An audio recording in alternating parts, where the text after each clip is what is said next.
Hey everybody, welcome back to Terminus, the Pall Mall Menthol 100s of extreme metal podcasts. I am the death metal guy, aka getting drunk at the local metal bar and complaining about Dimmu Borgir 20 years past its last relevancy. And I am the black metal guy, aka getting all misty-eyed, scrolling through Danny Filth's lovely photos of his weekend out in London with his girlfriend. Oh, so we got the two main targets of ire of when we were growing up. Yeah, man. It's the trench coat wearing bête noirs of trench coat black metal. Well, it's funny because Cradle of Filth has been rehabilitated. Dimmu Borgir has not, though. Dude, actually, I was thinking about that today. Why do you think that is? I think that I think that there's distinct phases of Cradle of Filth's career, and it's very easy to enjoy certain phases and to come back to them and still love them.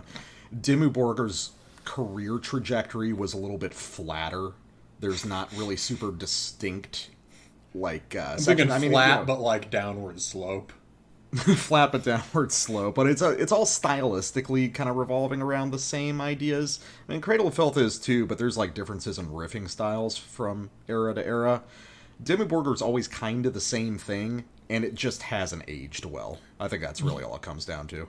Yeah, I was thinking the other thing is like, right, everyone used to perceive Cradle of Filth as like peak inauthentic. Now anyone who gets it knows that, okay, there's this sphere called mainstream stuff that's not competing with black metal stuff, or like underground, and Cradle of Filth is in that and authentic for that.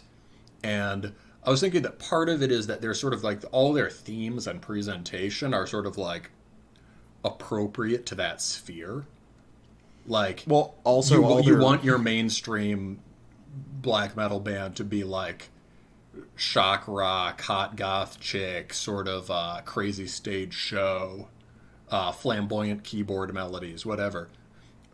Whereas I feel like Dimmu Borgir has always actually tried to capitalize on the Norwegian black metal image.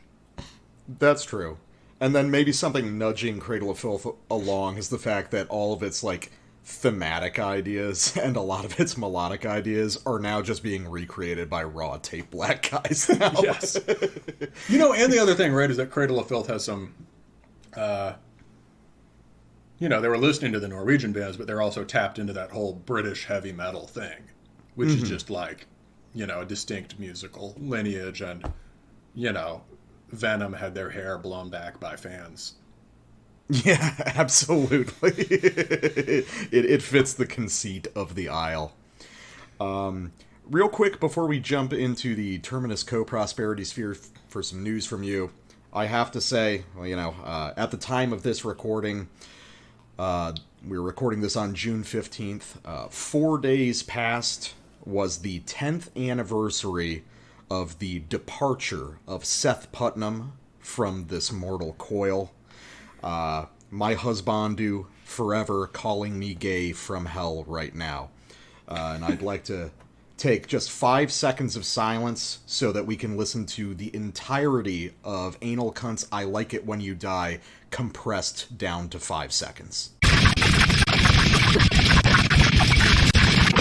Alright, thank you very much. That was all that I needed. Can we drink a toast, Seth? Absolutely. I'll click my bottle on the mic. Cheers. All right. Seth, you're gay. Seth, you're gay. All right, so. On to bigger and better things. What do you got, man? Well, we've got we got a band to check out for the news segment. I ran into an old bandmate of mine the other night, and he haven't seen him in a long time, and he told me he's playing death metal now. And I was like, okay, cool, let's hear it. So this is the band Hollowed Body, not Hollow Body, with Condemnation of the Empty Flesh, and this is their demo that is actually an EP, or their EP that is actually a demo. It has 3 songs. And we're going to check out, and I listened through the whole thing, and I quite like it, but I want to hear from the, I found aspects of it pretty impressive, but I want to hear from the death metal guy what he thinks. So let's go to Empire of the Decaying Void. We're just going to play, it's like 4 minutes, we're just going to play the whole thing. Yeah, let's do it. All right.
What'd you make of it?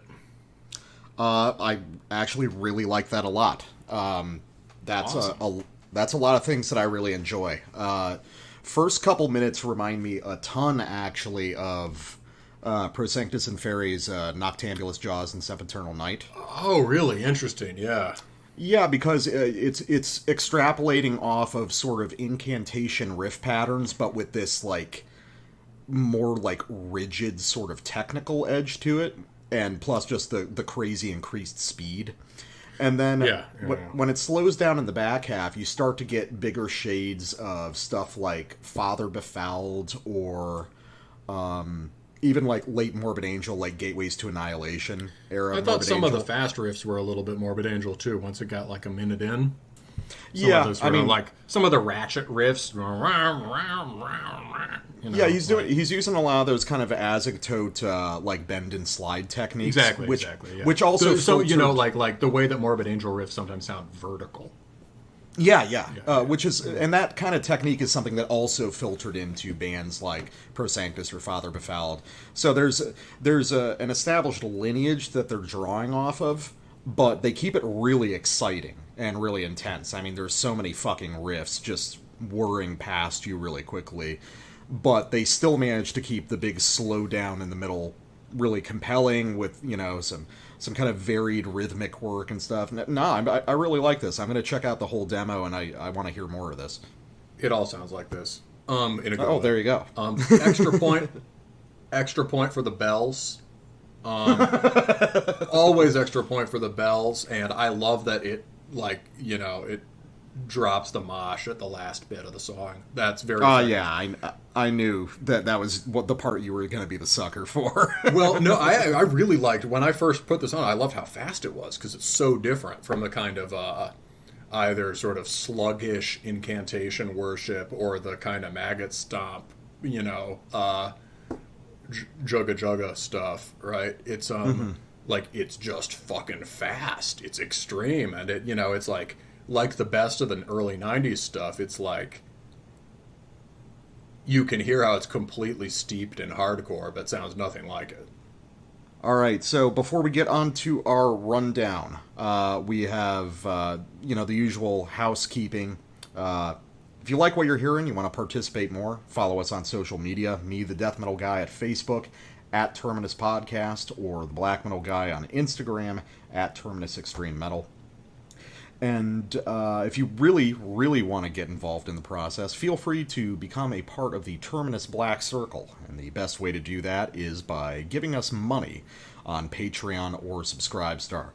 $3 and up gets you access to all of the Terminus Prime bonus episodes, and $5 and up gets you access to that aforementioned Black Circle, where you can discuss your favorite slam records of yesteryear and the limits of academic art critique. Mixed in with just a lot of memes to disguise how little we know what we're talking about. So, all right. So for the rundown today, this is kind of a weird episode. We don't really have strict your records and my records, because a lot of these are things that were submitted to us over the past few weeks. Finally, the world submits to us. And we've got recommendations from friends. We've got some returning people. So you just take up the first half. Talk about who we got. All right, leading off with Regina Mundi, Queen of the World by Oppress with a period at the end. And Oppress is the project of a guy named OG, who is a Terminus veteran. He was one of our first submissions last summer, almost a year ago now, with his first, I think, full length. This is, it's sort of, it's very difficult to describe. Let's just say eerie, skittering, orthodox, sort of decadent music. I don't know. And nasty stuff. And this is EP, and we're gonna check it out. And then we're going on to Reign of Terror, as in RAIN, not REIGN, with Witch Hunt. This is a band from Finland who sent this in to us, and they said, "We are a death thrash band. Are you interested in reviewing our record?" And I said, "From Finland? Hell yeah." So this is definitely an unusual take on what death thrash would sound like. It's pretty cool. All right. Yeah. And for the back half of the episode, we're going to open up with Lotus of Darkness and their record Sompas-Naga. This is coming as a recommendation from one of our patrons, so if any of you have friends bands that you want to submit, giving us money is a great way to get it to the front of the line for that.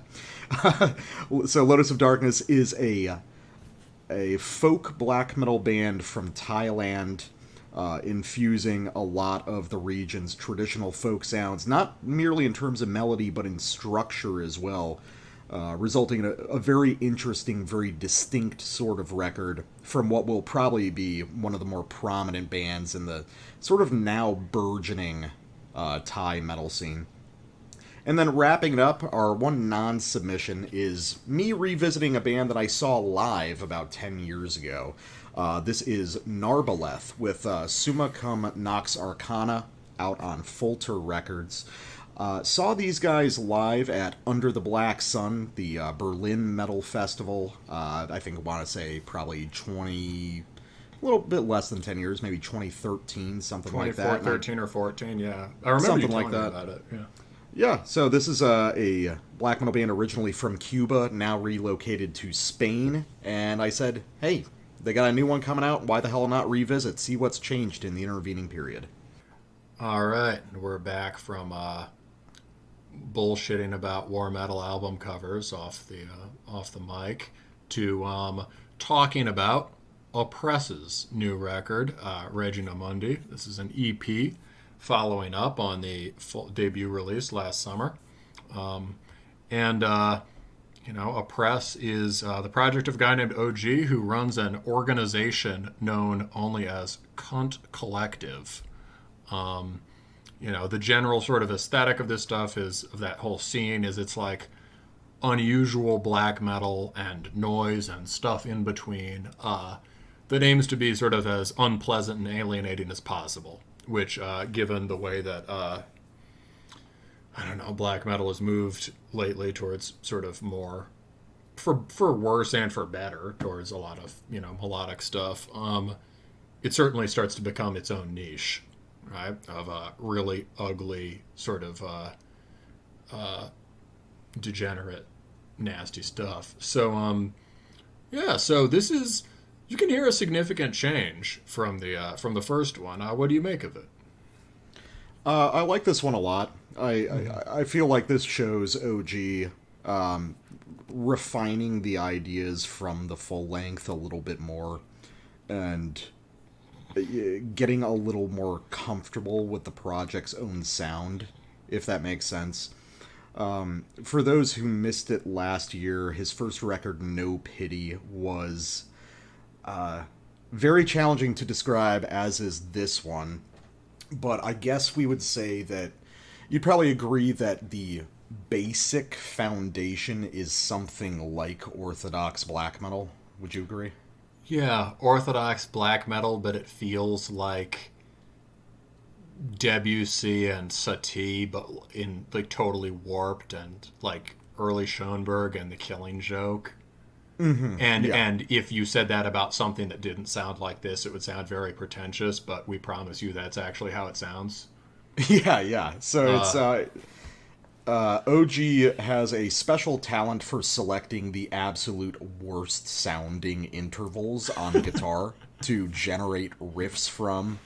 Yeah. And yet it's not especially not over the top abrasive. We're not talking about everything being piled with distortion in this sort of like war noise way or anything like that. It's fairly, or just straight, big clanging chords in the way of like Icelandic bands ape India. So right. Yeah, no, this is surprisingly. It's not just like pick 5 random strings, hold them at the same time, and trem. Yeah. No, this is surprisingly clear, surprisingly kind of lucid and cutting music, which is something that's commendable and sort of ambitious about this. Mm-hmm. It's very easy to create something that sounds like horrible and dissonant and sort of evil with that technique of just like choose a horrible giant natural chord and hold on to it for a long time. But that's not what happens here. There's real riffs in this music.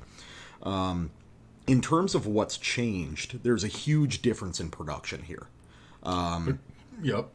Something that we've talked about as being sort of a unique feature to British black metal bands or British metal bands in general is a sort of bulldozer bass tone, which is something that really comes out on this record where it wasn't really so much a feature of the first one. We got that on the Eisensker.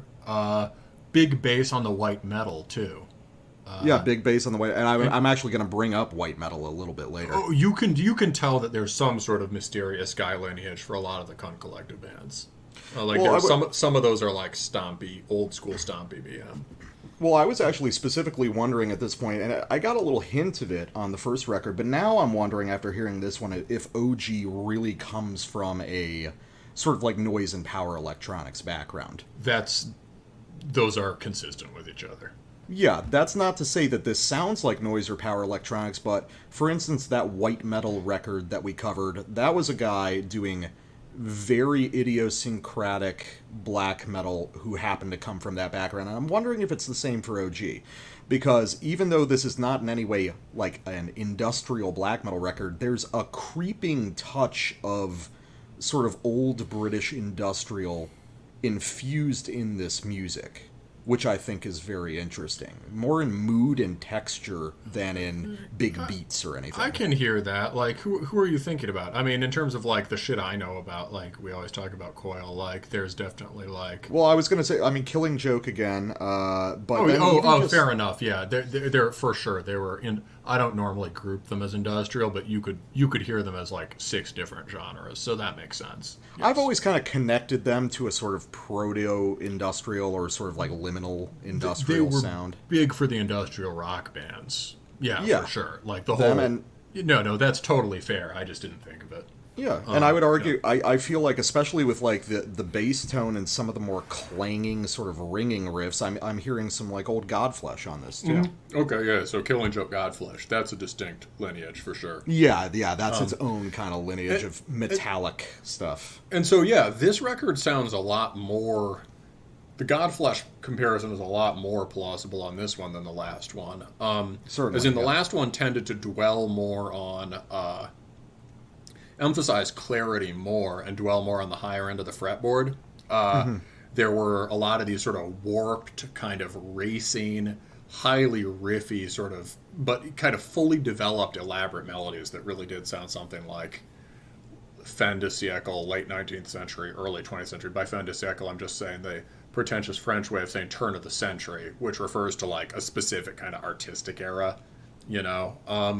That's sort of like early modernist kind of sounding melodies, right? There are fewer of those here, or like almost none. Before there were these kind of like rounds, you know, guitars chasing after each other and stuff with leads, and there's not much lead playing here at all. It's like all very like riff oriented. And there's a lot more low end, both in terms of like just where he's sitting on the guitar and in terms of the production, which is way chunkier. Like I would say the last one was like, you could instantly trace it back to things like Mayhem and the Orthodox bands, but it would be hard to describe as, it was like the parts of black metal that weren't very metal. This is like very metal.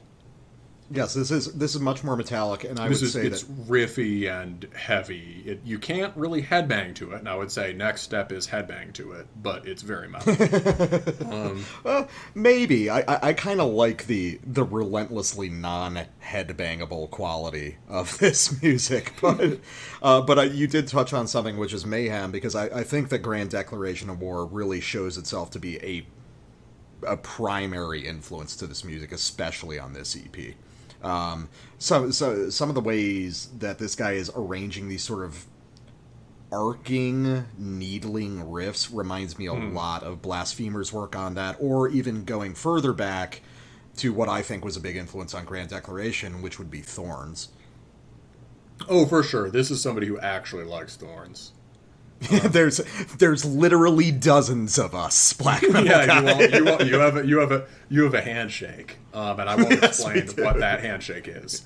But yeah, so we better lead them through the samples. You want to roll first? Yeah, sure. I mean, we've just got to sample. This is a 4-track EP, but we got to sample a piece off each of the songs. We're just going to play half the EP, yeah. Yeah, pretty much.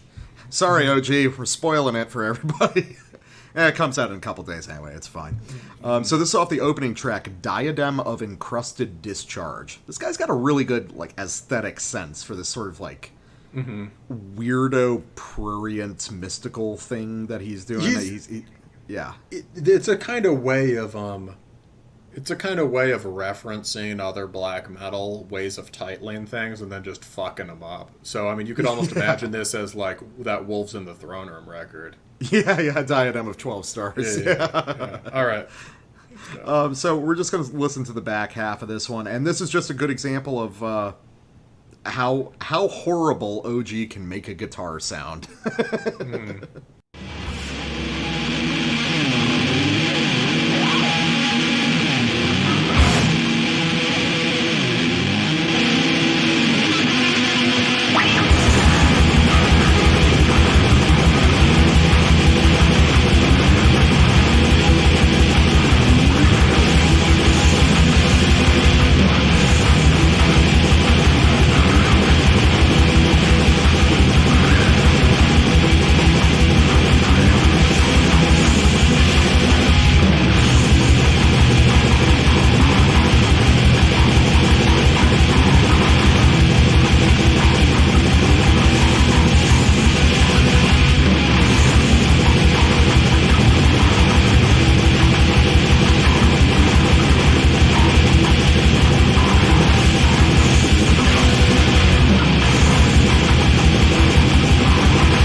Dude, that was sick. Yeah. I like how most of that sample sounds like one riff, but it's actually like, 8 different variations on the same riff. Like, I'm wondering if some of these sections were kind of improvised. Like, there's a skeleton of an idea, and he's letting himself just do horrible random intervals. I thought the back end, I thought there were at least like 4 reps of one very long riff that he was repeating exactly the same. That's possible. I'd have to listen to it a little more closely. It was something, let me see if I can remember, something like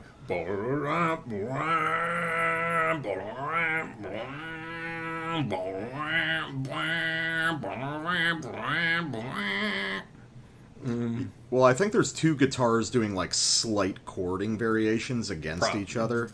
That makes sense. Yeah. So he's like, changing it up on each of those. Yeah, what's the worst? The main riff is bad enough. What are the worst harmonic intervals we can make as well? The funny thing, the thing I thought about the main riff that like I liked is it's like 1 foot. Always a good thing with black metal is like in some sense keeping it very grounded on one level, whatever that level is, and it's like. Okay, so you've got the shifting harmonies there, and it's also a very long riff. It's sophisticated, right? But in some sense, there is just a riff, right? Yeah. And, that made me think, like, okay, we're thinking Killing Joke, Godflesh. I might as well throw my obligatory Discharge reference in here. Mm-hmm.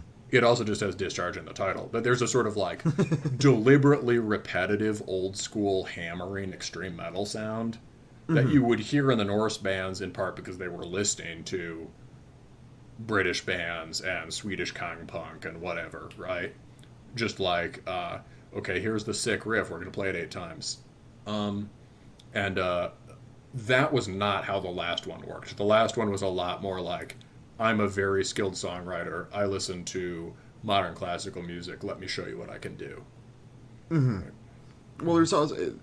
This is also, like, I'm not going to say anything on this record is faster than on the last one, but it definitely feels like Yes.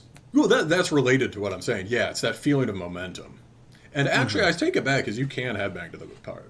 basically. Yeah, you can kind of headbang to that one. Yeah, yeah. You can definitely shake your claw in the air.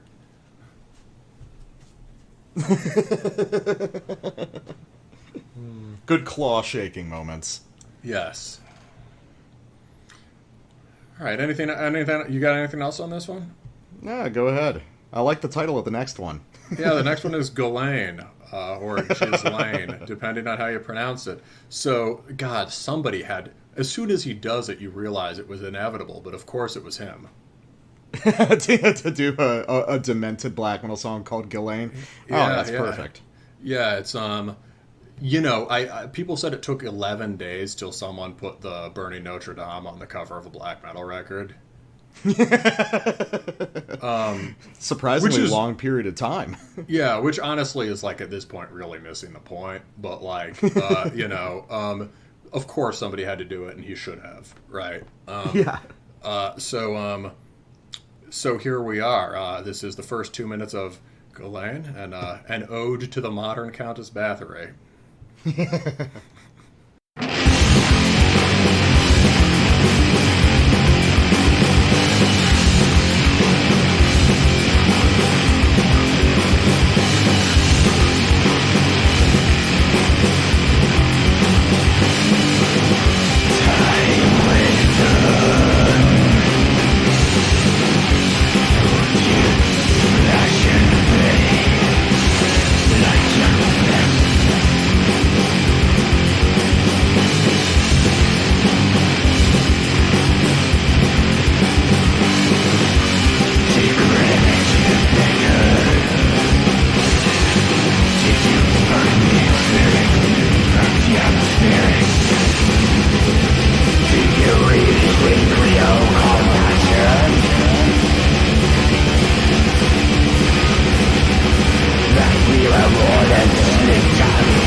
So that's pretty metal too, right? To a degree. Well, the beginning was. The beginning was. Really, you saw that as more metal, because that scans to me as like really like bizarro hardcore stuff. Well, just in the classic sense of just like being heavy. Like define, you know, it's like as in more direct and more sort of low end oriented than the last one, right? The yeah, I mean that's basically a noise rock riff. You're right. Yeah, I mean that is a noise rock riff, and that also works with your Godflesh Killing Joke hypothesis. Yeah, I mean I think that this record is taking in influences from all over the place, but you were pointing out in the notes that the sort of arpeggiated stuff is extremely Killing Joke. Yeah. So, like, I mean, on the last one, he was using Killing Joke arpeggio stuff to write more fully developed melody type stuff, and here, or using that guitar tone, the sort of eerie, reverbed out guitar tone and those intervals to write these kind of skittering tremolades. Here, that kind of mode of guitar is being used way more. Yeah, during the beginning, middle of that sample, you get the arpeggios coming in around the power chords to just create more. I in the notes I wrote bludgeon assistance. You know, and it's being And then, you know, even when we get a melody at the end, wah, wah, wah, wah, wah, right? That's kind of with that cleaner toned Killing Jokey guitar, right? But it's like, it's not a lead, it's not a trem lead, it's not even a conventional riff. It's just, you know, you're basically using the neck of the guitar to do something that that band in his collective, Violet par le Cygne, would just do with noise, right? Yeah, there's a lot of stuff on this record where he's kind of doing the noise or electronic sound object thing, but he's doing it with guitar technique. Yeah, so you're just basically making this arc of crackling. You pointed out back in the day, I like any sort of guitar sound that sounds like sort of crackling energy. And, you know, so he creates one of those sort of like whiplash arc lightning shapes, but sort of like molasses slow. Yeah, I know what you mean. But Jesus Christ, some of the stuff in this sample is some of the most extreme in terms of just like bizarro hyperspeed noise guitar stuff. Like I think it's like the second riff after that big kind of noise rock riff, which is just totally insane sawing discordant stuff, and I really love that so much. Yeah, this is cool. This is definitely very cool music. It's sort of undeniably cool because in the best sense of the word. Like, yeah, if you don't like this, you're not cool. Yeah, it's very modern. It's very trench coat at the same time. Yeah, like if you like metal, there's no reason to not at least appreciate this. Definitely. You know, like I was saying to you, I feel like in my life right now, it's hard to imagine a mood I would listen to this in. But if I still lived in New York City and was on the subway surrounded with people, you just sort of begin to feel extremely hostile towards all of them. I probably would listen to this. Right? I like that. That's a good description. It is very hostile music. I'm very hostile on the sort of claustrophobic, caged animal, paranoia, walking down the back streets. You know, horrible kind of urban setting is a big part. Yeah, sort of being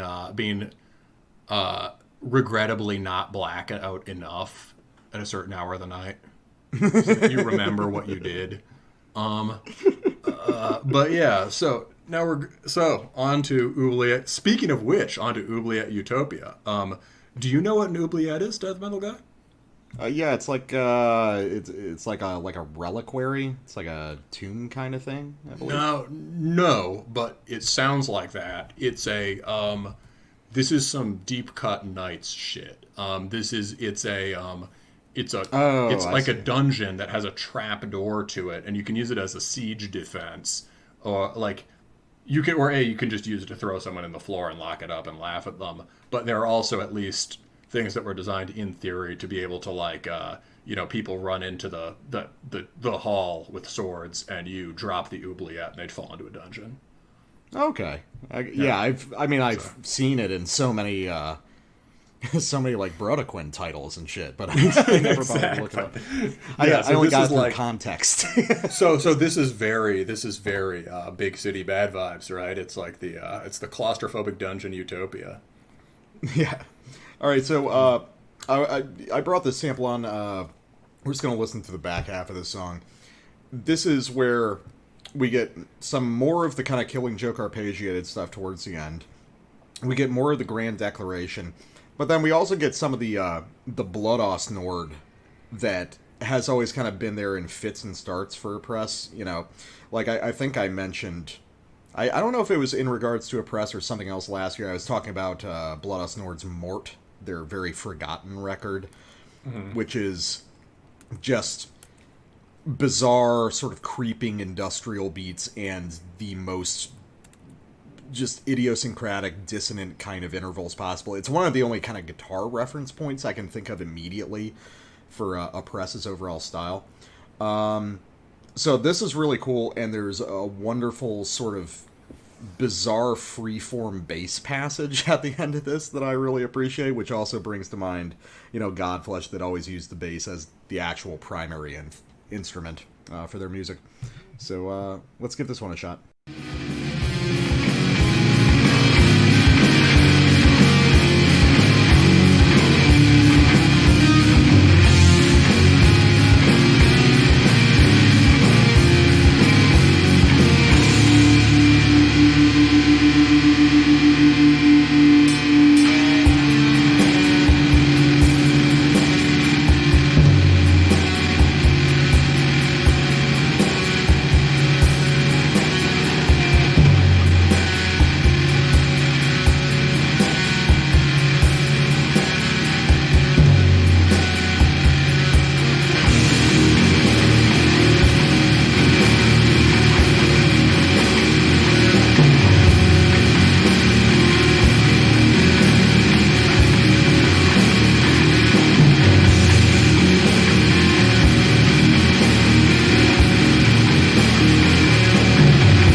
I just really like how weird it is. You know, it's very consciously weird, but deliberate and not up its own ass about it. You know, it's like I have the objective to make the weirdest, ugliest music possible, and then sometimes I let some more kind of melodic, more delicate ideas come through, but it's just to provide hideous contrast. But that whole part was also very riffy. Like, oh yeah, it was that extremely bass, the riffy. repeating bass thing. You know, you get even the kind of gauzy kind of KJ guitar smears over that were pretty cool sounding. But like you get the yeah, which is kind of a Killing Joke thing in and of itself. Yeah, oh for sure, yeah, it's close to, it's a variation on the primal, you know, but you know the other thing is like, yeah, you know what it is? God, this record sounds more more heavy and aggressive, but style than the last one, but maybe sounds less like orthodox BM. Maybe, you know, this record makes more sense when I'm thinking, and say even in terms of like what mood would I listen to this in. All of the major influences on this record are actually like goth bands. Yeah, I can like see even that. when I think about that bass line, you pointed out the bass is central. You're right. I hadn't even thought of that. That bass line, also a bass line would that's like a birthday party bass line. Wong dong dong dong dong dong dong dong dong. You know, or sorry, that was a mix. But you got you know, you get sort of like lurching, these sort of bizarre, off kilter, lurching, drunk sounding bass lines. Sometimes the birthday party really for me is just like sheer ugliness, and you're sort of like they're kind of like explaining the joke to you after someone's already made it.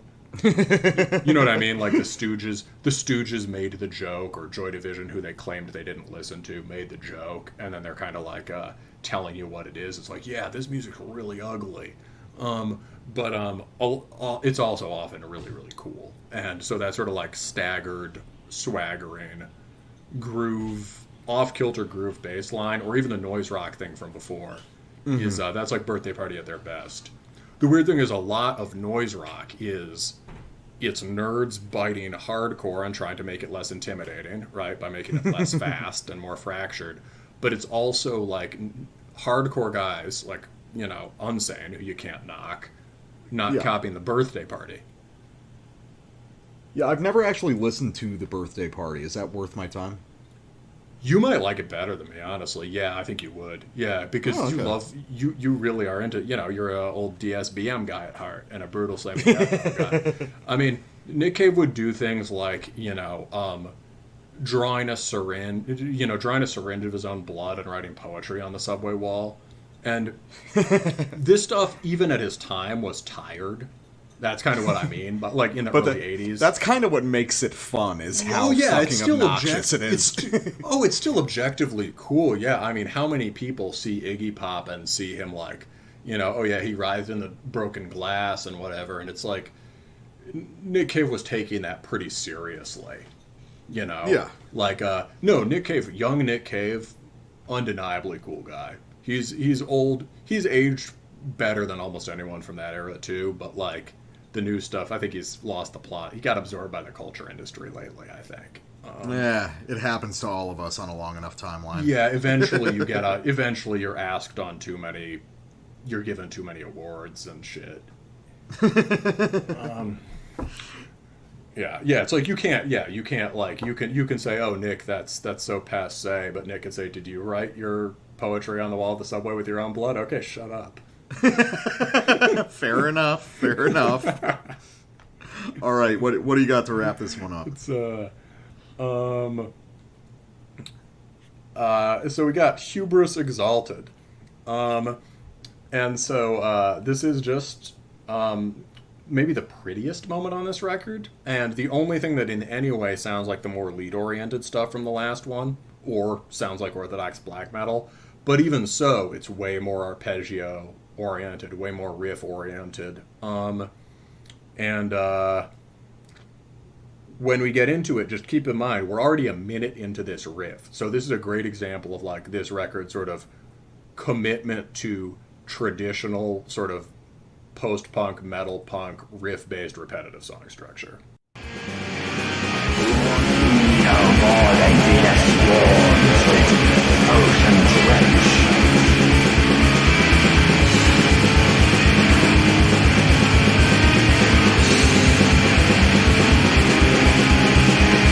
Finding the celestial order is not preordained.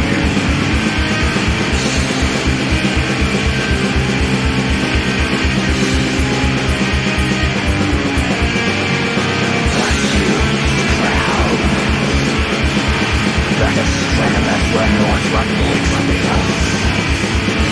That your spiritual needs is obsolete.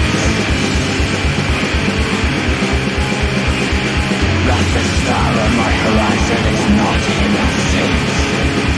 That your jar must leave, that you must go down.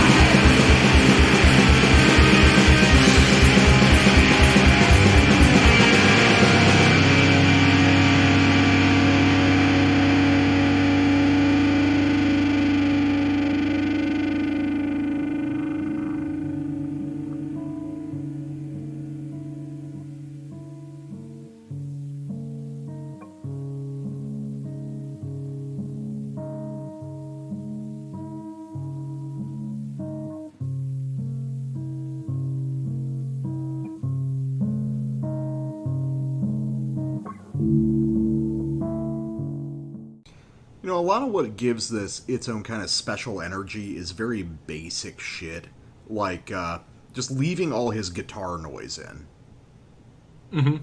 I think that's a really important part of this, is, like, whenever there's a guitar dropout and you just have, like, a single guitar passage, he always has the second one recording.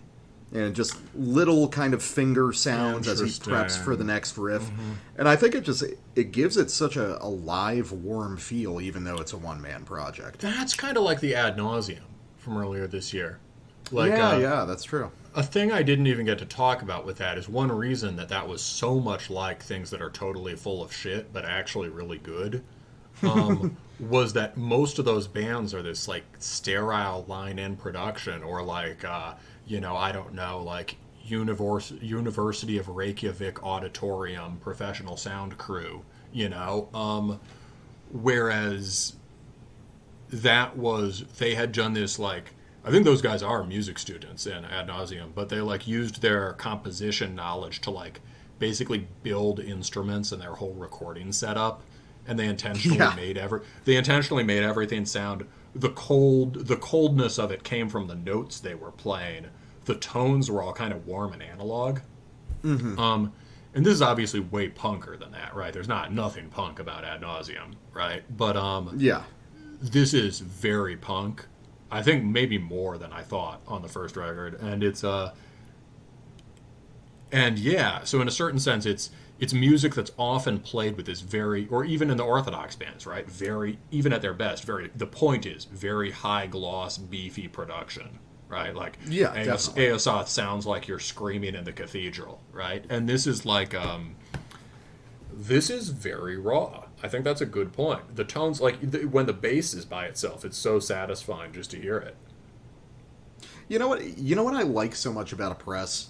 It's also raw, and it's raw, but not trying to be. It just is raw. It's not telling you it's raw. Anyway, continue.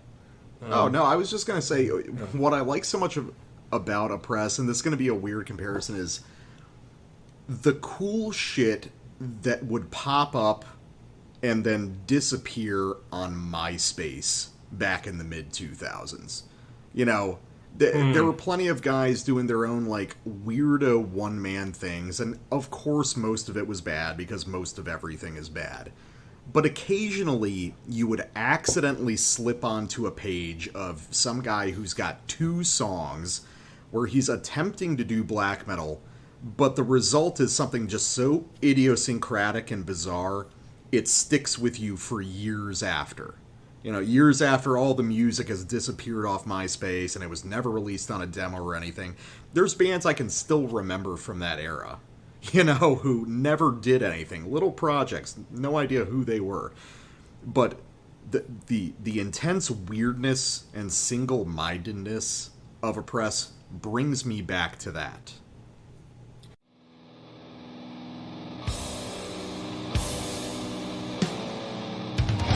Hi, this is Taylor from Crushing the Scepter, and you're listening to Terminus Podcast.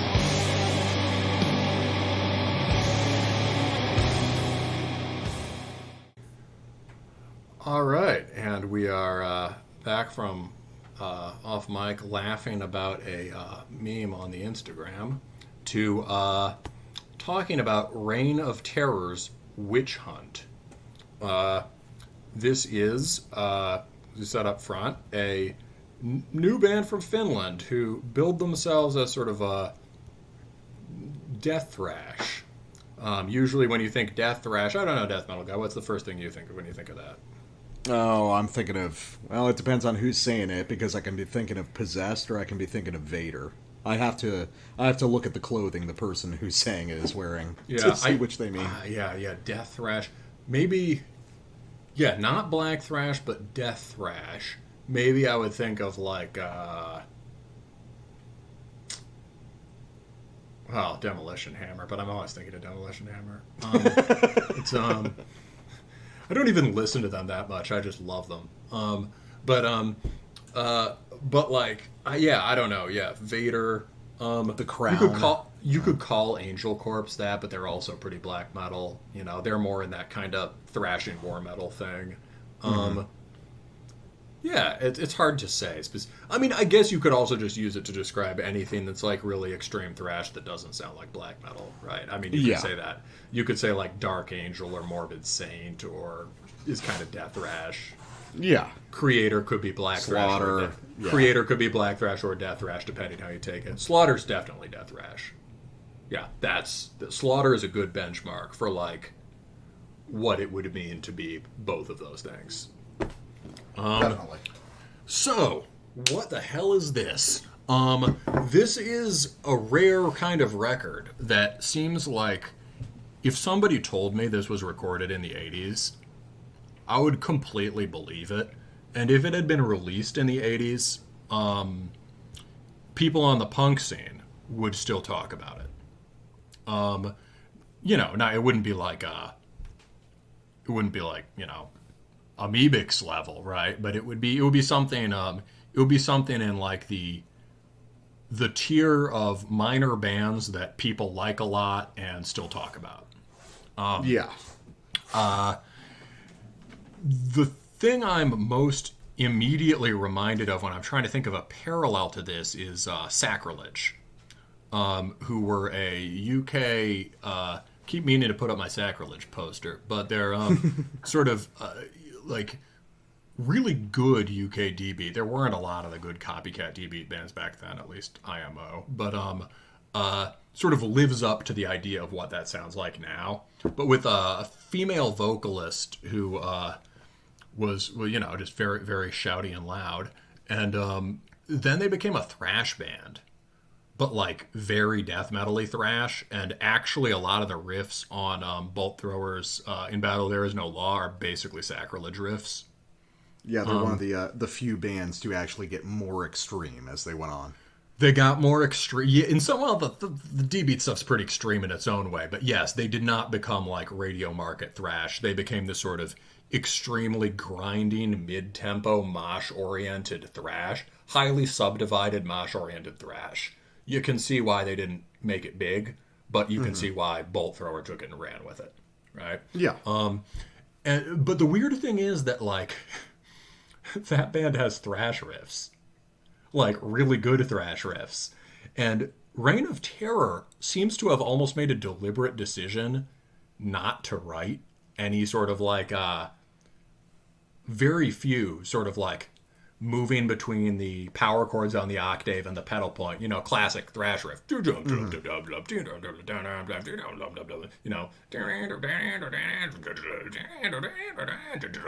right? Very, very little of that, as we found, it sort of only opens up on the back end of the record. And it really sounds like it's got this kind of lumbering mid-tempo quality to it, like everything hits slower than you expect it to. almost everything. And that's very stenchcore. You'll hear these rhythms over and over again. They're kind of like Deviated Instinct, jump the fuck up mosh grooves. Sort of like perversely funky, or like Cro-Mags grooves. But they also don't really sound like Amoebics. They don't really sound like Deviated Instinct. It almost sounds like they tried to build something that works like 80s, just disgusting 80s metal punk from the UK, stench stuff, but only using the most elemental materials. Like, it's like, okay, we can use Discharge. We can use a few songs by Diamond Head and Angel Witch. We can use Kill 'Em All, but only the good parts. And Venom. We can't use Celtic Frost, can't use Hellhammer, and there's going to be shit throughout this record that sounds kind of like Celtic Frost or Hellhammer or Deviated Instinct or whatever, but it's always getting there by parallel in a very strange way. So I think we both think, as far as we know, there's like literally nothing we've heard that actually sounds like this. No. Well, I mean, there's one comparison, which would be, of all things, the Trash record from last year from my buddies that we covered. I was actually going to say, I don't think they really sound alike, but there's definitely a similar thing going on. Explain. There's a similarity in approach, I think. Yeah. This sort of like... So Trash arrives at the sort of stenchcore thing totally accidentally, because they're 20-year-olds who have no idea what that shit is. These guys probably arrived at that deliberately.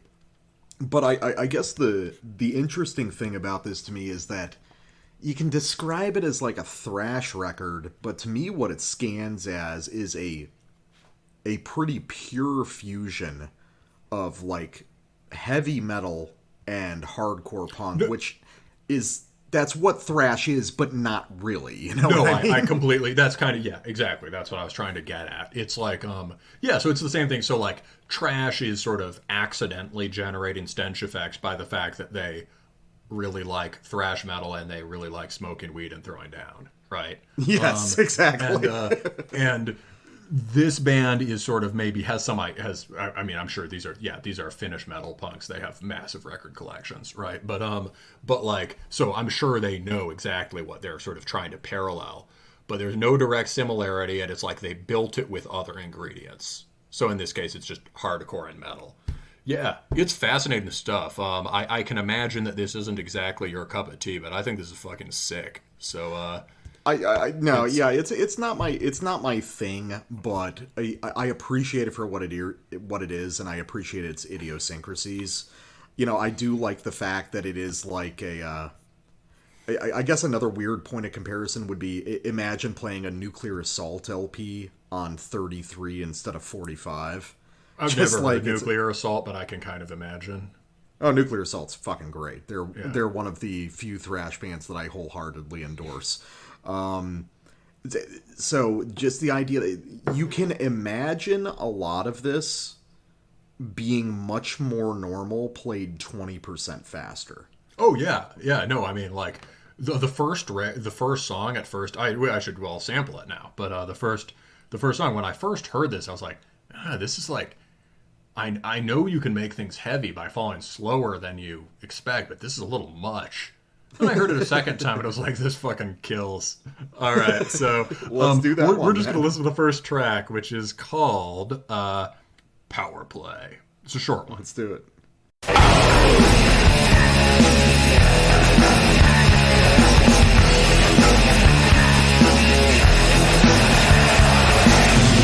To the eyes that you never hide, when you're in the mind, it's one way, and not fucking one right.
So that lobotomized me. This band loves to do head fakes. At any point, you think they're gonna jump into like a double time like Hell Awaits Slayer riff. Never happens. We're just gonna lurch from one thrash break to another. That's true. Yeah, the closest you get to a fast part on there is that super slowed down, almost Coffins level skanky riff, right? Yeah. Da da da da da da da da da da. And so when I heard that riff, I was like, these guys know what the fuck they're doing. Because that is actually how the riffs on Why and Hear Nothing sound. They don't sound like D-beat riffs for the most part, as D-beat bands rip it off. Those actually is the way of writing a sort of crushing, strangely major-minor sounding, perfectly timed and balanced kind of discharge-style riff. And so I was like, that is sick. There's barely any tremolo riffing on this record at all. Oh yeah, if you have to listen fast, I mean, there's not many palm mutes even. Like they'll hit a couple little chugs at the bottom of the dub da dub da dub dub da da. But yeah, barely any trem, barely any palm mutes. You could write all the riffs without palm mutes also. Yeah, it's super stripped down, and the guitar technique itself is a lot more. I mean, I guess so. I talked about the fusion of heavy metal and hardcore. Mm-hmm. It's sort of like a lot of it's sort of like hardcore guitar technique with heavy metal melodies. Mm-hmm, mm-hmm. I think that's probably the best way to describe it. But there is always this commitment to this lurching mid-pace, which makes it very unusual. I mean, I'd even compare it in places to stuff like the really early records by Propane or something like that. Remind me what Propane is? Is that a NYHC band? Yeah, but I mean, Propane kind of were proto-tough guy hardcore, but their career's been so long that they've slipped through multiple phases. They had periods where they were... 91 is the birth of tough guy. Yeah, I mean, you'd say Cro-Mags is early, like... But this makes sense with the Cro-Mags reference. Like, Cro-Mags was like proto-tough, like originary tough guy hardcore. Yeah, you listen to like the very first Propane record, Foul Taste of Freedom, you'll get some stuff kind of like this. And, just in that same, like, weird liminal space of... It's kind of hardcore, it's kind of metal, and it's kind of too slow for both of them. It's very interesting. It's probably something that you'd find... You probably have a better historical reference for it. Well, the first things I thought of when I heard this, was like the more I listened and the more I heard, say, the particular ways of writing the riffs and whatever, I thought, okay, this actually sounds more like that English tradition that I'm obsessed with. But the first things I thought of were like Cro-Mags and weird liminal New York hardcore that I don't know but imagine exists. Like, this doesn't sound at all proto-beatdown Marauder, but it sounds like Marauder as a hardcore band. It's exactly the same kind of, like, there are two ways you could take it, right? And this is like, you make the tones a little bit brighter, and you don't go, Master Killer, but like, I immediately thought of, sort of like lumbering, low-end New York hardcore and, like, Exhorder. Yeah, I can see that. Exhorder is an interesting one, because, I haven't listened to Slaughter in the Vatican in, like, 10 years easy. I doubt these guys want to sound like Exhorder, but, and probably not even New York hardcore, but, like, those are definitely reference points. I think there's a lot of New York and Boston hardcore that would be reference points for this. Just like, late 80s stuff, probably at the furthest, maybe a couple records from the early 90s, but one thing I want to talk about, okay, so this whole metal punk thing that boomers like you talk about, is that what this is? Is this what metal punk is? And I've got a good example. This is off a track called Wasted. And this is where some of the idiosyncrasies really come to the forefront for me. Some of these songs have choruses, like full-fledged choruses. And like I think this track actually has a solo and everything. So it's very strange where it's the feel I get off this record is I can imagine a lot of these songs as like minute and a half, just like brutal kind of pounding proto tough guy hardcore songs. but then Yeah, you just get like choruses. the two main riffs, and you hear them both twice. We're done. Exactly, yeah. But then it's like, oh, you've got full choruses, and you've got these big, like, almost Iron Maiden-y solos at times, where, where all this sort of, like, traditional heavy metal comes in. And it creates a really fascinating juxtaposition. So let's listen to a clip off Wasted, and then you tell me what you think. You give me the historical context that I lack for this sort of thing. All right.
I want to make a guess here, just because a band that's on my mind, because a bandmate of mine was talking about them, and he's the first person I've ever heard mention this band, except for you on the show. Is this coming from Broken Bones? Interesting, good one. I was going to reference them actually. The weird thing is, right, that the general idea of metal punk, yeah, this fits very well with that. And, for the listeners, that's something that's this niche of UK punk bands who Discharge-influenced punk bands who started, getting into, Maiden more, basically. And so it doesn't... insane Japanese people, also. Yeah, that's true. That is another variation, yes. In both cases, it's kind of like you listen to the British stuff, and it's like, oh, this is like punk and it's metal, but it's not thrashy, it's not proto-deathy. It's just very much like it's punk and it's metal. And you listen to Jism and it's like, oh, this is a very extreme and weird version of just punk and metal.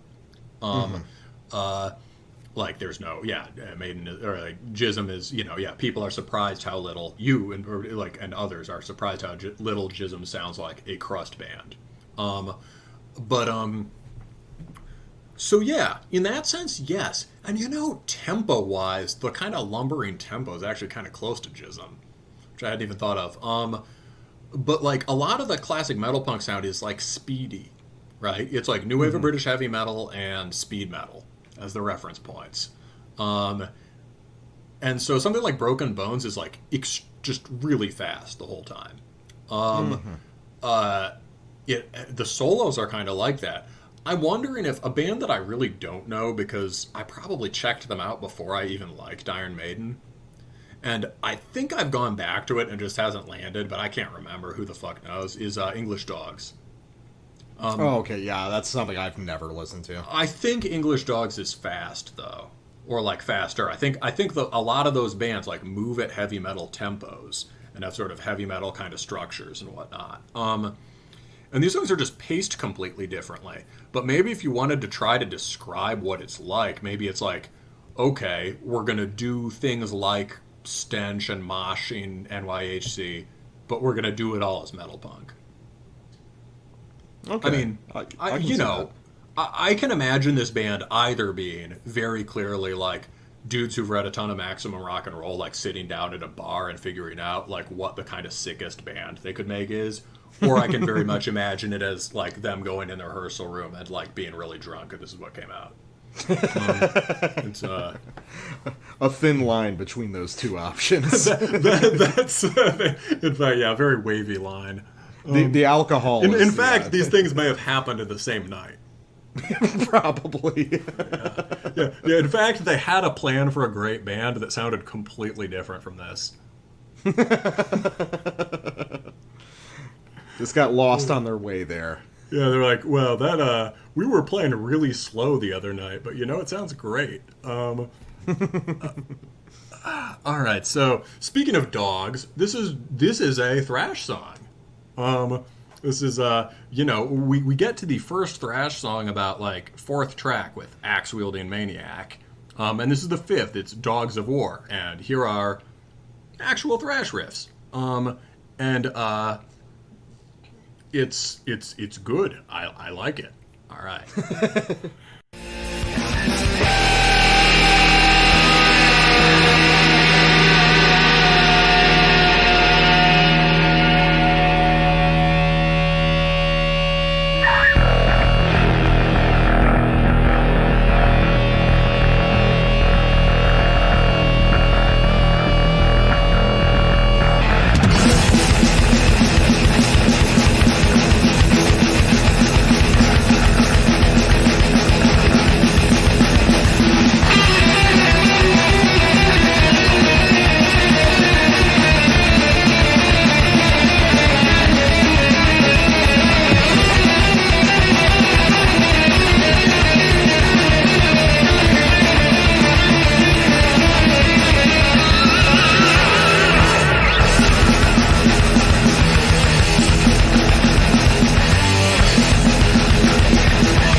These guys have an interesting thing where they like to...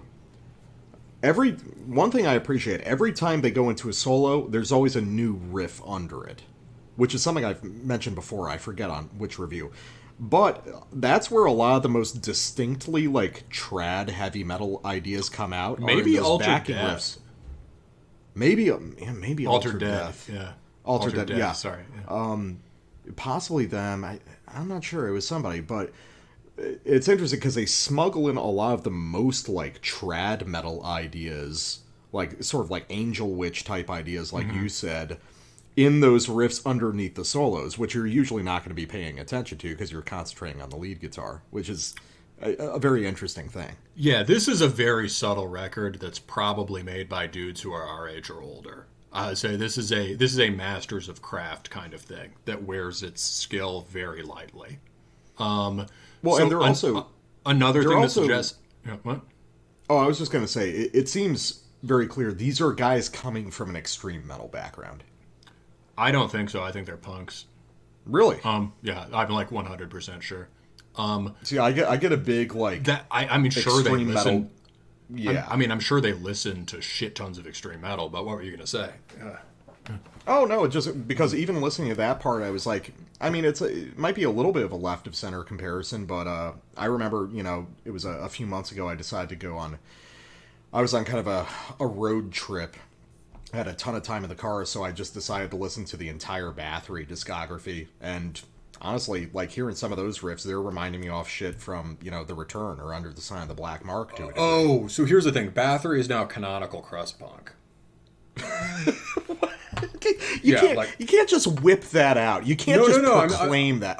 I'm saying, like, I mean, of course, it's also canonical black metal, and arguably, if that one Polish band are to, if we're to believe them, canonical death metal too, right? And Certus, yeah. Yeah, and Certus. But like, it's like I mean, I'm sure these guys like know all the like. We're at a point now where, like, if you're a serious head who plays, like, from the punk scene, who's interested in metallic sounding stuff, you know at least all the fundamental stuff in the extreme metal canon. I think basically how it is in extreme metal, you know all the fundamental stuff in hardcore now. Exactly, yeah. And maybe to an even greater degree. Like, maybe they don't know the, maybe they're not as familiar with, like, you know, American death metal. But, like, maybe they are, right? But, like, certainly stuff like Hellhammer and Bathory have been sort of canonical for crust punk since I was a crust punk. Or crust adjacent or something. You know, since I was going to a lot of crust shows and, you know... I didn't realize that Bathory had made those kinds of inroads in the crust scene. Oh, for sure. Yeah, it's a patch. So... It's like, I mean, but here's the thing, dude, right? Most of those people don't listen to it, right? They turn it on, but they don't hear it. Yeah. Right? These guys hear it. Yes, in your defense, these guys actually like Bathory. And actually pay attention to it, right? Or like,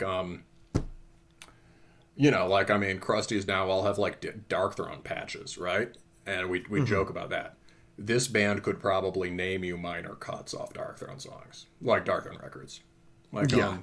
Like, so there's really, like, there's a difference between the kind of superficial name check, haha, cool goat t-shirt, and the people who are really serious about it as musicians, who I think, like, I've talked to a ton of those people, and they know their shit, right? Especially this one specific niche of dudes. Yeah, but so apropos of that, another really cool thing in that song, another very subtle and very metal thing they do is at the beginning of that, right? So they're right? So like very stiff syncopation, right? Deliberately stiff syncopation, you know, upbeat emphasized on the snare.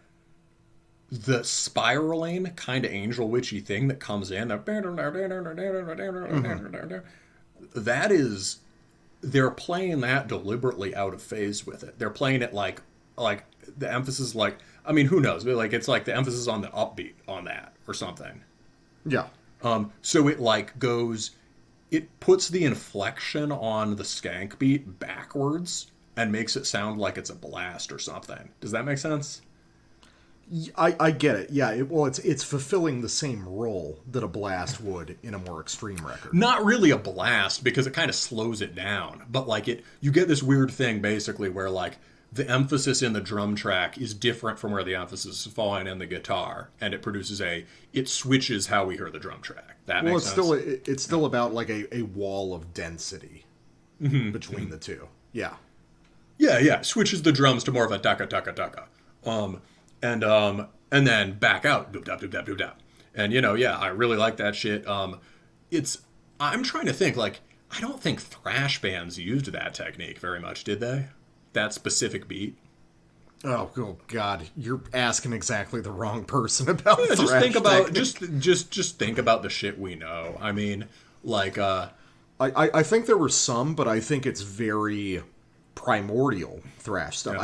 I think it's stuff that we don't listen to, like, metal church, because that like really is the rhythms of, like, you can take the beginning of that song, you can just shout green hell at the end of it, right?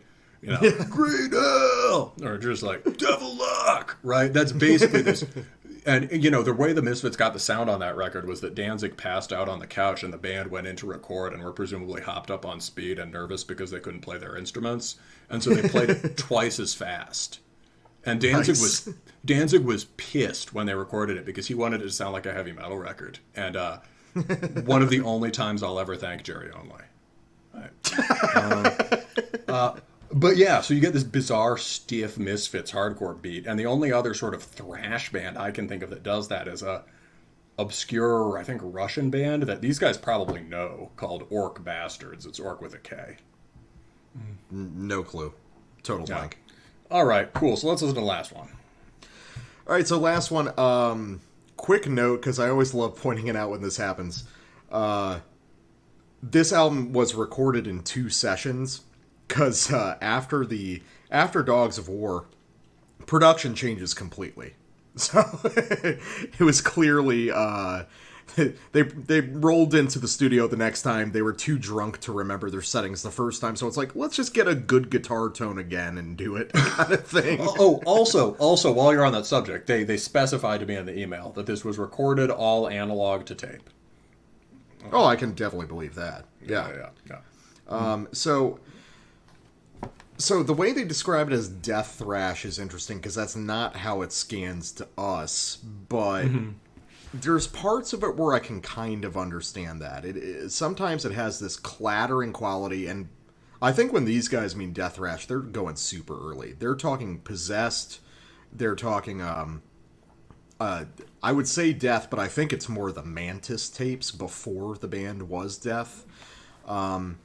And clearly these guys are well-versed in extreme metal, especially when you hear that just really fucking raunchy vocal performance across this whole record, which is just way the fuck out in front and, like, just way too harsh for the style of music, well, what one would expect for it. I think it's really cool, actually. So this is a track called Fallout, and you're going to hear some more intense moments on this where the death thrash idea makes a little bit more sense.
So yeah, I think there is a death thrash quality to this. It just comes from such a liminal, such a precise space in time. It doesn't come up immediately. You know, like I was saying, Mantis, probably the Executioner demos before I've never even Obituary. heard Mantis, but that sounds like something I would like. Yeah, so Mantis is the band before Death, and Executioner is the band before Obituary. Some of the very earliest Morbid Angel rehearsal tapes will sound a little bit like that. Oh, does this sound a little bit like Ripping Corpse?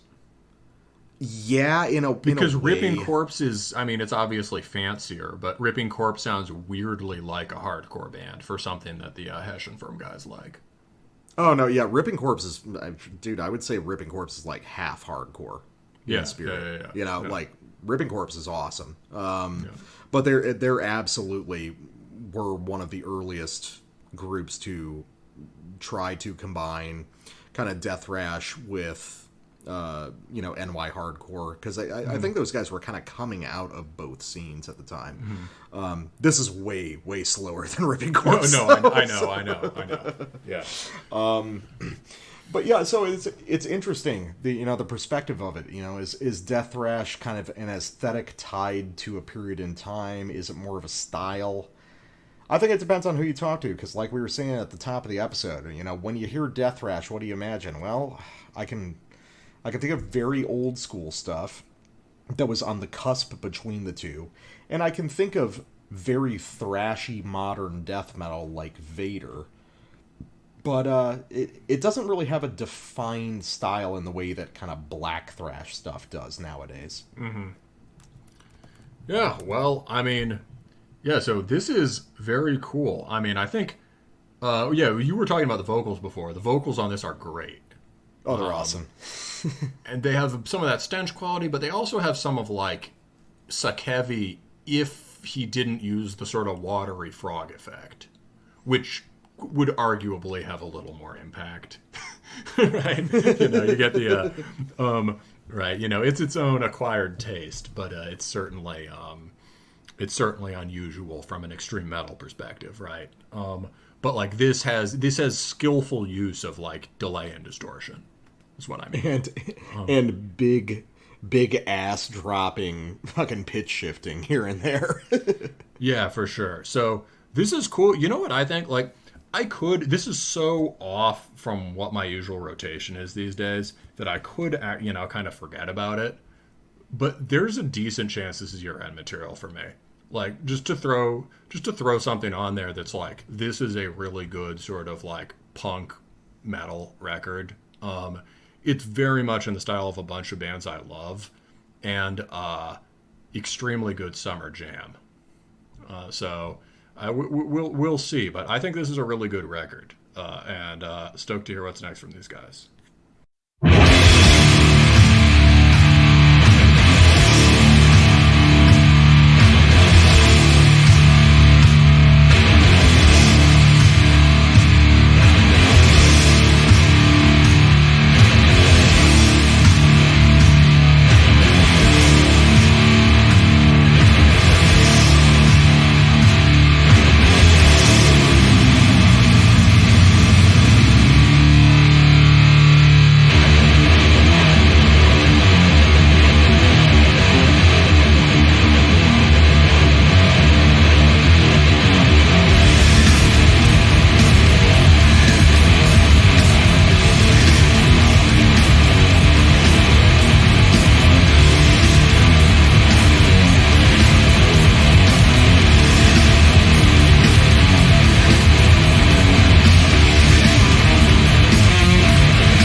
right, and we are back after some Sacrilege with Lotus of Darkness's Sompas-Naga. This is the band's second full-length record. First one was released in 2017. We didn't mention at the top, but the CD version on this is going to be coming out on Namtaru Records. As far as the date of release, we're not sure. Namtaru is a Colombian label, and given the political situation in Colombia right now, if anyone hasn't been following it, might be a little while before they can be concerned about things like releasing black metal CDs. But life is a little too black metal. Yeah, life is a little bit too black metal, but that's the South American black metal struggle. Yeah, exactly. As it has been frequently for 30 years now. So Namtaru, all your guys over there, be safe. And for sure. But it has premiered digitally, and this came as a recommendation, as I said, from one of our patrons. So Lotus of Darkness is a folk black metal band from Thailand, and I think that, I mean, that's absolutely the right way to describe them, is a folk black metal band, but a lot of people are going to get the wrong impression of what that means. This is a folk black metal band in the context of, say, something very deep cut from Scandinavia like Bakta Fjell, in that there are not, big folk moments, there are not big usages of traditional instruments, but there is a constant streaming influx of traditional Thai folk melody throughout this music, played on electric guitar. And there are traditional instruments, but they're used in a way that's pretty continuous with the electric guitar. It's like there's not like a big break from the black metal for a folk part. It does, yes, exactly. It doesn't stop being good. They're using this kind of lute like traditional Thai instrument. I have no idea what it's called, but they use that to play very riffy stuff in sync with the guitars. You know what? Like, maybe the stigma against folk black is over, because like back in the day, we would have had to explain that this wasn't bad. You know what I mean? Like that. Oh, it's folk black, but it doesn't sound like folk metal, right? It doesn't sound like I don't know, Fintroll, but nowadays, like, I mean, just because the normal form of black metal these days is pagan black metal, right? Yeah. There's a kind of folkiness to all of it, and I'm thinking in terms of what we've had on our show, right? Like, lately, both the Hunter Nose and the Odal record, both very solidly would score as a black metal record today, but have a lot in them that's consistent with the better things that would have been called folk metal back in the day, right? Yeah, I would agree with that. I mean, like there's like violin playing on the Odal and some very folky melodies, but just woven in with the guitar. And the Entrepreneurs straight does have bagpipe breakdowns; they just rip. Yeah. Well, I mean, as far as the instrumentation goes, I'm actually not sure, because you were saying there's something that plays parallel to the guitars. I thought it might have been a clean guitar. There is such a thing as a Thai fiddle. A Thai traditional folk stringed instrument, but it's very hard to tell with the mixing whether it's the traditional instrument or if it's just a clean guitar. But either way, it's being employed in the same way as traditional Thai. I think there is something that sounds like accordion here too, which could be a different thing. But like, there's some. I would like to hear more of it. In fact, it's really cool. It comes in sort of around the guitars on the low end. Kind of like Oppress would sometimes just smear an arpeggio over the heavy power chord stuff in the same sonic space. Like, it comes in the same. This band is always doing two guitars at once, sometimes just doing like fifths or octaves, or sometimes playing the same riff, but it creates a very interesting effect. And then and it's not like, fancy Swedish tandem two guitar thing. It's a much more like droney thing. And sometimes they drop in accordion stuff or sounding stuff over that. This like thick key sound, and it's really interesting. Well, I was curious about that. You're mentioning the sort of like twin guitar Swedish thing. Because I would say that, as far as technique goes, this music has a lot to do with the kind of traditional Swedish Black Death stuff that you really like, but melodically it's completely different. And melodically it's almost completely rooted in Thai folk in a lot of places. So I was curious, what are your overall impressions of this? I don't hear the Swedish thing. That's interesting. Maybe, I'd have to think about that. I think not. I think I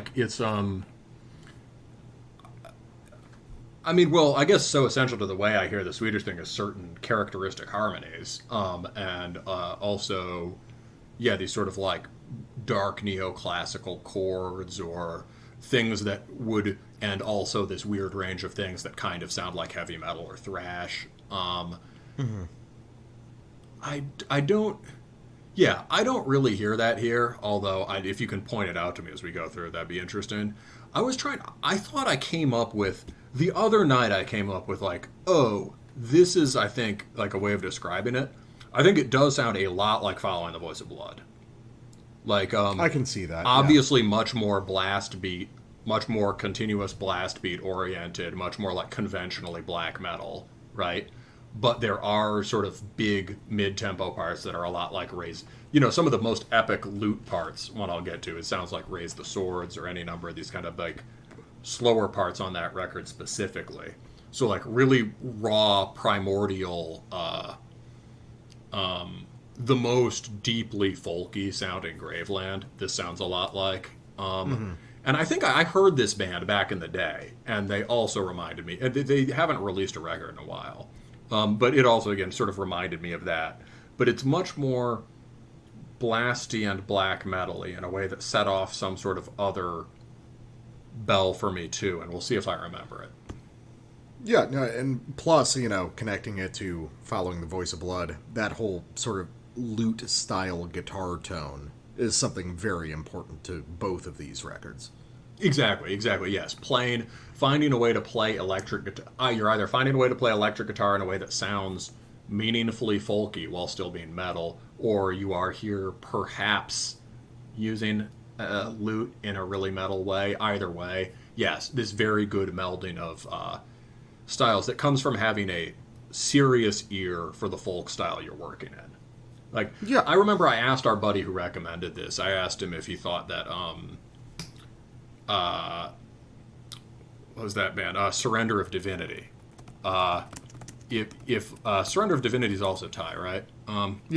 Yeah, we featured them on the very beginning of this show, or we did a sample. But there's some crazy riffs, Thai folkish riffs on there, and I asked him, were they listening to Graveland back then? And he's like, no, probably not, because it was so early, right? They're like just listening to Norse bands. This band, I feel like it's so folky and sort of deliberately has that jangly, organic quality that it has to be a direct influence. It's yeah, I could see that. Yeah. Well, let's jump in. So, here's a good sign. We got two samples off the same track. So, we're going to be going straight to the title track, Sompas-Naga, and here is. Actually, right off the bat, here's something that I would compare to the sort of Swedish Black Death technique. Like you said early on, this whole album is built around interlocking, intertwined, sort of lead-style guitar melodies, which is something I associate very deeply with something like Sacramentum. Or Swedish Melodeath in general. And honestly, like, the way they land these things, and especially in the way they allow these melodies to sprawl out and really develop over a long period of time, is super impressive. And there's always just this continuous flow of energy between the dual guitars, which I find really exciting, and something very comparable to a lot of the let's call them long riff bands that we've been covering on the show. It's like, oh, this riff is 16 bars long. Oh, this is definitely a long riff band. Yeah, so like Ild Scare, Into Oblivion. Yes, yeah. absolutely. All those guys. Mm-hmm. So the tandem guitar thing, I think the tandem guitars here sound more like they do in Into Oblivion than in any of the Swedish bands specifically. Actually, like a really raw, kind of punky version of that. I could see that. Yeah. All right, cool. Let's So go. I'm going straight off the top of this track, so let's listen to some cool Thai stuff. All right.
When this band is on, they're like as good as anything we've covered on this show.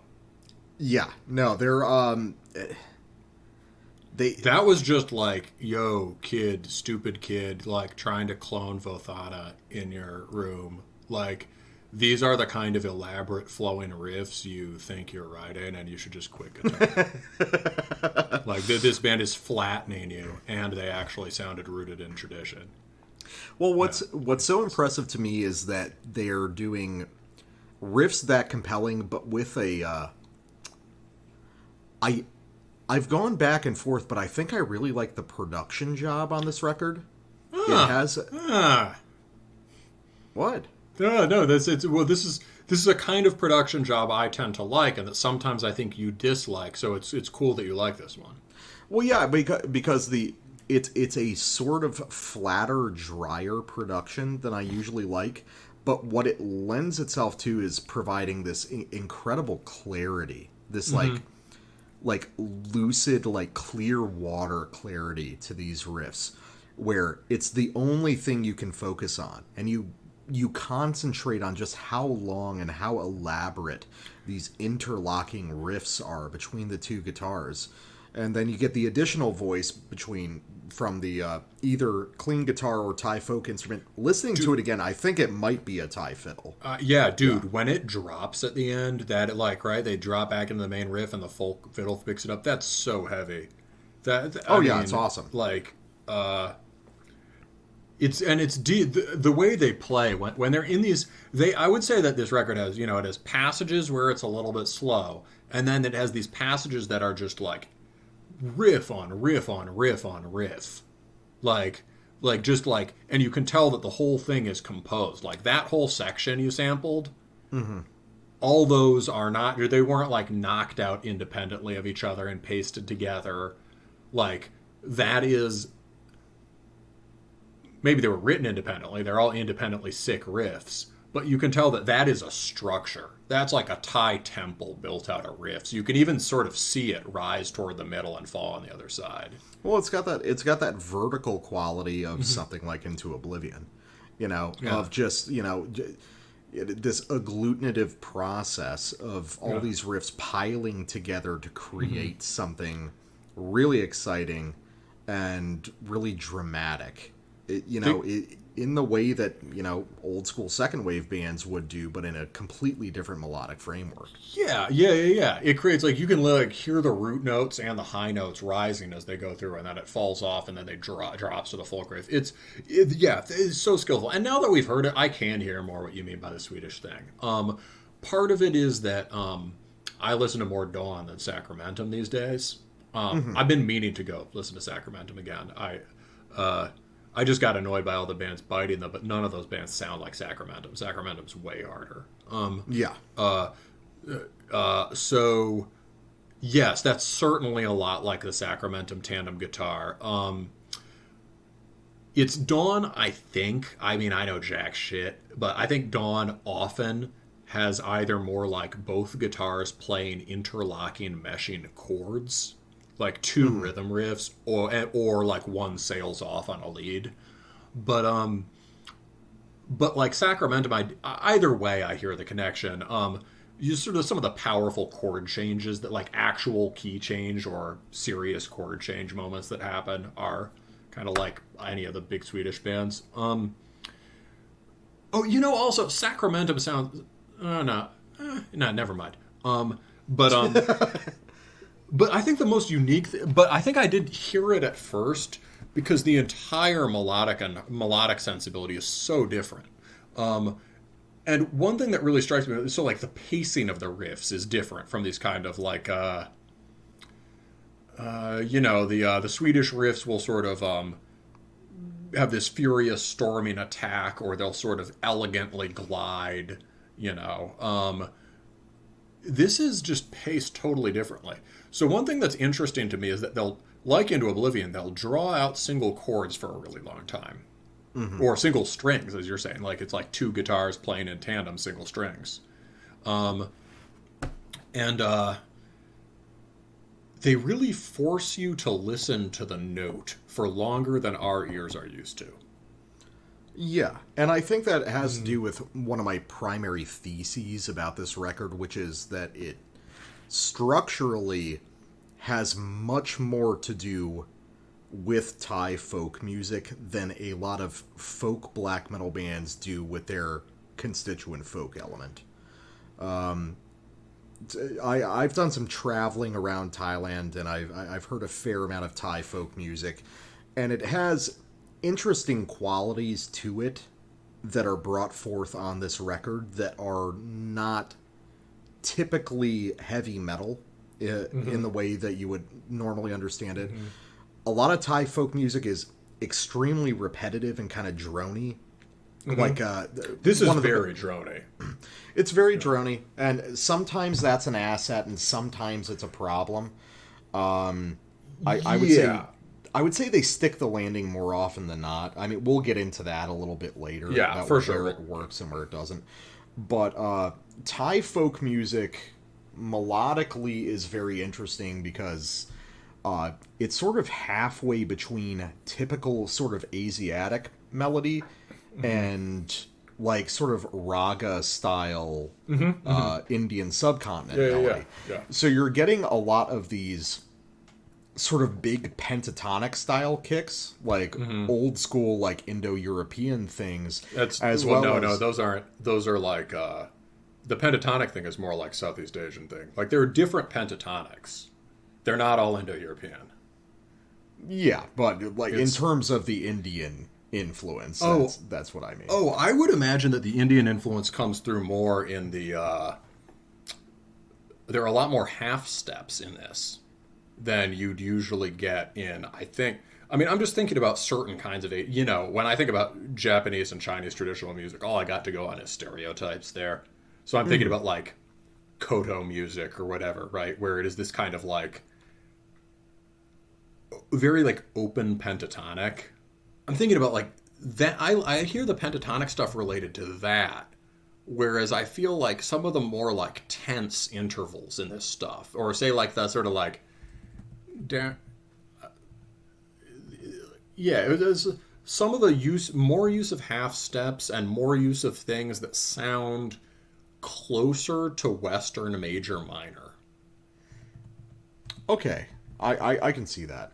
I'm thinking of as far as like Asian music goes, I'm thinking of a lot of traditional like Japanese koan music, stuff like that. A lot of stuff played on folk instruments. Japanese koan music sounds like fucking skepticism minus electronic instruments. It's fucking crazy, dude. You should check it out. That sounds cool. Dude, that sounds sick. Yeah. Dude, it's so fucking crazy and dramatic and open. It's wonderful. But yeah, so Thai folk music finds itself in this very interesting intersection of these different regional sounds. And as a result, you've got melodic ideas that are constantly flirting with things that you're kind of familiar with in heavy metal because of the pentatonic reference points, but then it's employed so differently with such different harmonic frameworks, it ends up very distinct. Yeah, it really isn't like some bands, even bands like obviously Western bands do this more, but sometimes even, you know, bands from East Asia or Southeast Asia will like do a sort of a gestural, this sounds kind of Asian riff, right? Because they're just really writing heavy metal riffs. These were like really, really are steeped in it, right? And yeah, so let's do Serpent's Flames Rage. So this is lots of serpents here. I assume. Oh, you don't want to go to the next part of? Oh, whoops! I accidentally. Sorry, bro. I accidentally skipped over my sample. Thanks for keeping me in mind. So we're gonna go to the big climax part. And you are going to hear, you know, usually often that's the death metal guy. Today it's me, and I did it. And I might do it again, TBH. But we're going to go to this big climax part, and you will hear some more great stuff with the lute.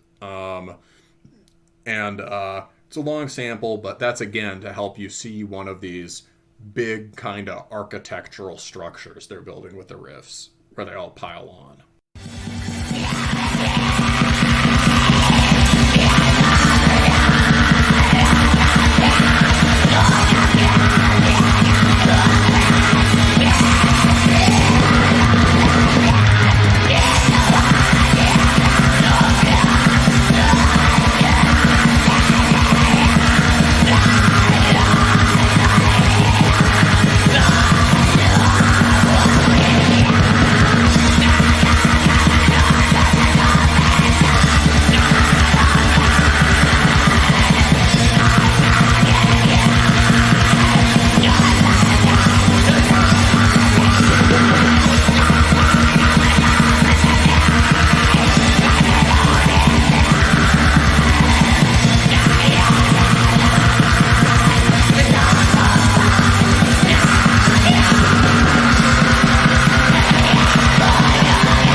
quick correction before you talk about the sample. I was referring to Japanese koan music. It's actually Japanese koto music. Koto refers to the actual kind of... It's sort of a... That's what I was mentioning. We were talking about the same thing. Oh, okay. Yeah, I was talking about the koto. Koan refers to, sort of Zen phrases and stuff, but it's been a while since I thought about it, but I looked it up to clarify because I thought I had it wrong. Yeah, but I appreciate it, and I really know jack shit about koto music. You've probably listened to it more than I have. For me, it's like, okay, the thing they're playing in the background at the beginning of Seven Samurai or whatever, right? It's yeah. No, that's exactly right. Yeah, cool. Yes, no, that shit is cool. So, okay, you know what's crazy, dude, is like how much that big drop at the end plays into classic ideas of sort of like stadium size, kind of like stadium size big heavy metal, or just like or even just a massive pop hook, and how completely authentic and heavy it sounds still. They keep it rooted in that droning sound. They have that awesome crisp folk picking, and it's just done so skillfully. Coming off the end of these riffs, elaborate riffs that are just like epitome of high-end highbrow black metal, and then you just drop to this thing that has work on delayed gratification, right? Like, we're gonna draw this riff out forever. We're gonna modulate up. We're gonna draw out this long melodic flourish, right? This sort of pacing dependent stuff, and then just bam, like all the fast gut level riffs, like what you'd like a riff, like in the tradition of Slayer, or in the tradition of the sort of the riffy, really catchy stuff on Following the Voice of Blood or whatever. That shit is all played with the folk instrumentation. Well, yeah, it's like when the fiddle drops in, it's like that's actually the mosh part. Yeah, exactly. You could go crazy to that. Like you could. Also you could play that with palm mutes. Yeah, you could. You could play it a lot of different ways, but playing it, I think I agree with you. I think you're right. It probably is a traditional folk instrument, just because the slides are too clean. They're not fretted, and certain aspects of the bends are not the things you would hear on a clean guitar. Okay, interesting. If they managed to pull it off on a clean guitar, that would be fucking incredible. It would have to be like a fretless guitar or something. But you're correct. It's like this could be played at Wacken. It would be unfortunate because most of the people in the audience wouldn't get the significance of it. But it definitely has that pure heavy metal kick to it. That is just so immediately engrossing.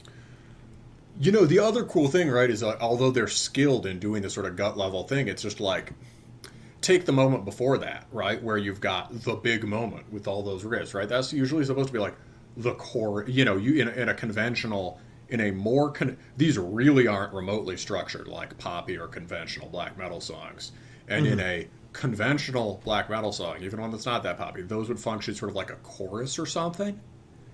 Not remotely here, because they stretch it out so long, right? That's like fucking 64 bars, right? That's like 2 minutes. That's like it's a full sort of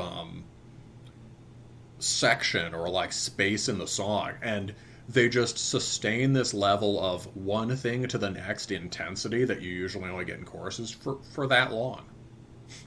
Well, another thing that's interesting, especially with your part, well, one thing that was funny is like the first minute is just like the first minute of my sample. It's just them bringing this entire sequence back. Oh, that's true. That's a good point. Yeah, but something I find, something I find interesting across this whole record is when these big drops come in, they don't function like traditional big metal moments in that usually these big drop moments on this record are much more relaxed. The Thai fiddle comes in and there's a release of tension, but not in the way that you would expect from a breakdown in a metal or hardcore song. It is truly sort of relaxing. It's a true release of energy. It's still Chill moshable mosh. in a way. Yeah, it's a chill mosh. Exactly. Which is something I've never really heard before in extreme music, honestly, which is awesome. You'll know more about this than me, but there are parts, right, where sort of like hip hop producers will clip bits of Asian music and, probably some original folk music, probably some stuff from, kung fu movies.